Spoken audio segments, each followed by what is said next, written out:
What's going on, Bulls fans? Welcome to another episode of Chicago Bulls Central. In today's episode, we'll be talking about how long it's going to take the Bulls to get back on track considering this long break and how many players they've had in health and safety protocol. We'll talk about that, and we have some voicemails to get into today. We'll go do all that and more right after this. Okay, so question that we've gotten on a lot of live streams that I've been doing and just in general discussions on social media and stuff is how long will it possibly take for the Bulls to get back on track and be hitting on all cylinders after this long break and what's been going on with the NBA health and safety protocols, how many players they've had out, and taking a look at that. So just to start off, the earliest that we'll have Zach LaVine back is that Toronto game on December 22nd. That's the game that's closest to that 10-day mark. Now it's possible that he could be out until the game against Indiana on the 26th, which is the day after Christmas. So that's when we'll have Zach LaVine back. So if we're talking about firing on all cylinders as far as just having the full team back, we're looking at one of those two dates. But outside of that, if you're talking about how long is it going to take for this team to gel back together and things like that, I really don't expect it to take a very long time for the team to really get back on track or to get back with their chemistry or anything like that. Yes, we've had players out, but it hasn't been due to injury. Unless they're affected by any of those nagging side effects that happens after contracting COVID-19, any cardiovascular things or anything like that. We've seen Vooch be able to, when he came back, he pretty much did get back on the path that he was on before. Now, he played pretty good initially after that. He's had games where he's played great after he came back from COVID, but we know he's having a down slump on this season overall. But with that being said, if these players have been using this time to try to stay as at the tip top of their shape as they can and work out get some cardio in if they can. Like I said, if they have been asymptomatic, then it shouldn't take very long. Now, if they are affecting any of those, it could take a while. It could take a week or so to really get everything back in order and get everyone back in rhythm. But I'm not expecting it to take very long for this team to get back on track. We have already Javonte Green, Kobe White, out of COVID protocol, so we know they'll be back for the Los Angeles game for sure. We're still waiting to hear about DeMar, right? DeMar, you would expect would probably be back by then. If not, he'll be back for sure on the game against the 20th against the Houston Rockets. But with that being said, I expect DeMar to be back. Really, the only players that should be without until that Toronto game is Zach LaVine and Troy Brown Jr. Once everybody comes back together, again, I don't think that it's going to take long to get everyone back on track. I think they're still going to be out for something to prove, and I think having this long break with them having games postponed is overall could work better for the team. It's giving Billy Donovan some more time to go over tape, that coaching staff to figure out things and work out some kinks that may have happened. And who knows, maybe having a longer break, Vooch has been able to get out of his head some, and we have him back and playing more consistent and in a better way. I really do think that this team we're going to see kind of like we did at the start of the season, where this team gelled together very early on. I think we're going to see that again. I don't think it's going to take a very long time for that to happen, in my personal opinion. Now, how does that affect going into the rest of the regular season? I really do think what we're going to see with the Bulls, especially while Zach LaVine's out, that we're going to see it be focused a lot on DeMar, right? But I do think we're going to see Lonzo step up as well in a big way, and we're going to need big contributions from some unexpected people. We'll see what happens with Derrick Jones Jr. as well. So, I do think that this team is going to get back on that track theoretically pretty soon. And let me know what you guys think down below. Do you think it's going to take a while for the Bulls to kind of get back going and in rhythm that they had before? Let me know what you guys think. All right, so we got two voicemails that I want to get into before we end the show today. The first one is from Edwin, who left a voicemail before. And this voicemail was sent in initially after Zach LaVine went into health and safety protocol. Hey, Haynes, it's Edwin again from Brooklyn. I'm calling because Zach LaVine is in the health and safety protocol, so I felt like I had to call. And we're just down pretty bad right now as a team. But I want to just say, at least by January, we'll be back, hopefully. Everybody will be back, and things will be normal again, hopefully. Hopefully.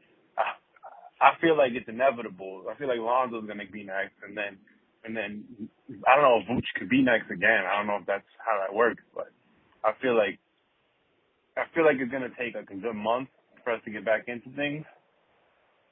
But at least it's only, when people get injured, that's like 3, 6, 6 weeks, a month, end of the season. We don't have anything like that. So that's the good part about this, is that it's very temporary, and before we know it, we'll all be back and healthy, hopefully. And hopefully, that's it.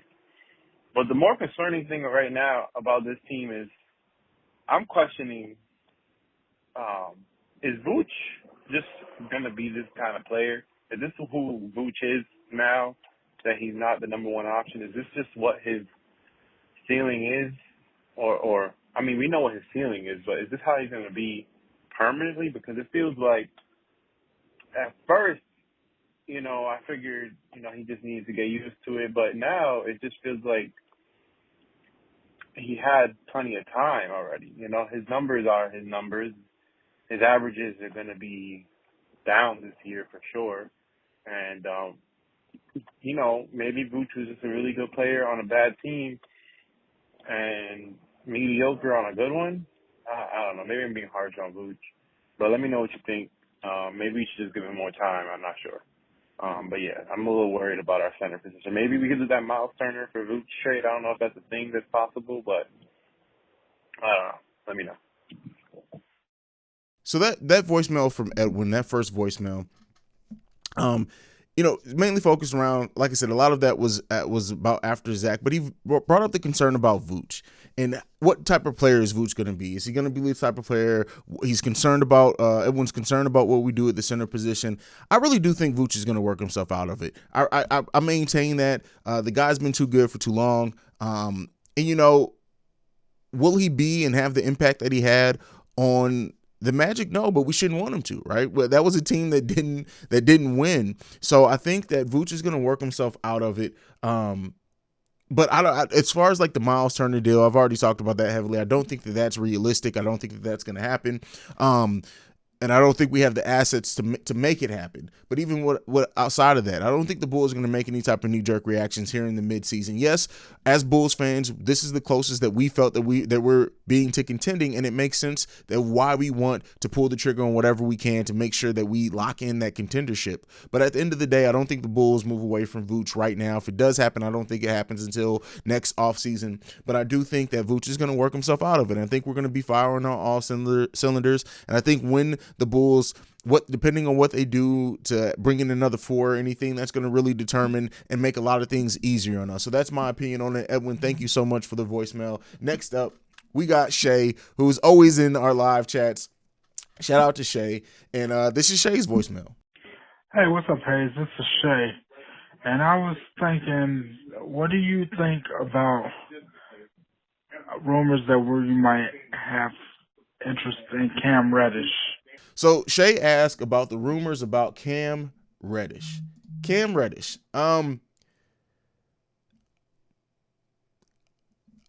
Again, and we kind of talked about this on a few of the live streams. It depends on what they want for Cam Reddish. Especially hearing that the Bulls are interested in the wing. Overall, what I think with this team, and let me know in the comments if you guys agree or disagree, I don't think the Bulls are going to bring in anybody who needs to be a project, right? I think they're looking at people who can contend right now that aren't too old, right? So I'm not saying that they're only looking at veterans or older players like that, but I do think they want somebody who's going to be a proven asset and not necessarily need much time to develop. Sure, they can grow on this team and things like that, but as far as like a development project, I don't think they're going to do that. Now, Cam Reddish has a lot of potential, but I just don't know what they do with that. Now, we've talked about it in live stream before, and let me know what you guys, I don't like to do a lot of the trade speculation, but if they were to take Kobe White straight up for Cam Reddish, I think I would do that deal. Just because of Cam Reddish does have some offensive versatility. He projects to be a better defender than Kobe White. But again, I don't think that that's going to happen. But I wouldn't be against a Cam Reddish. I guess we'll see. But yeah, we also have a text, right? I did say voicemail, so we do have a text from the 773. He didn't leave his name, so shout out to you if you left this text. You know who you are. This one was left on December 9th. I'm sorry, I'm just getting to it. But the text reads, "What's up? Love the channel. Yeah, expected an outbreak. might hit the team at some point. Hopefully it won't be the situation where key players are getting reinfected and missing games near the end of the season or during the playoffs. But I got a feeling other teams are or will going through this soon, and if it happens, I don't know how the NBA will handle it. You did some predictive things there, right? And it did look, and it was kind of obvious that it was going to go that way, but basically what you said in that first part of your text all came to light. Luckily, the NBA made the right decision to postpone games, but at what we are seeing, the outbreak on other teams, we are seeing this go out throughout the NBA, and how the NBA handles it is still left up to be seen. And, it's going to be interesting to see what they do and how the NBA goes about being better at protecting everything that's going on. Second part of his text. Also, in response to one of your previous videos, I'm willing to guarantee the Bears will win a championship in your lifetime. I'm an old man, so I was around the one in 85. Well, shout out, I'm glad you were. But I'll be willing to bet you see the Bears win it all at some point in time. Let's pray. From your mouth to God's ears, I hope they do. I fucking love the Bears. Go Bulls. Keep up the great work. I appreciate it so much, man. I appreciate it so much. And I appreciate the love that all you guys have given me on the channel so far. We're going to continue to work to improve. We're going to continue to bring in great guests. Shout out to the Cognac Boys. That was one of my most fun live streams that I have had almost ever, and you will see them again on the channel. You guys need to go and subscribe to them, because hopefully I get to be on their channel at some point too. All about collaboration and building this community that we have. So that's what it's about. Thank you so much for all the support again, guys, and with all the videos and the growth of the channel and everything like that. That's it for me on this episode. Like I like to end every episode, go Bulls. I love you guys. Peace. This has been a presentation of the Break Media.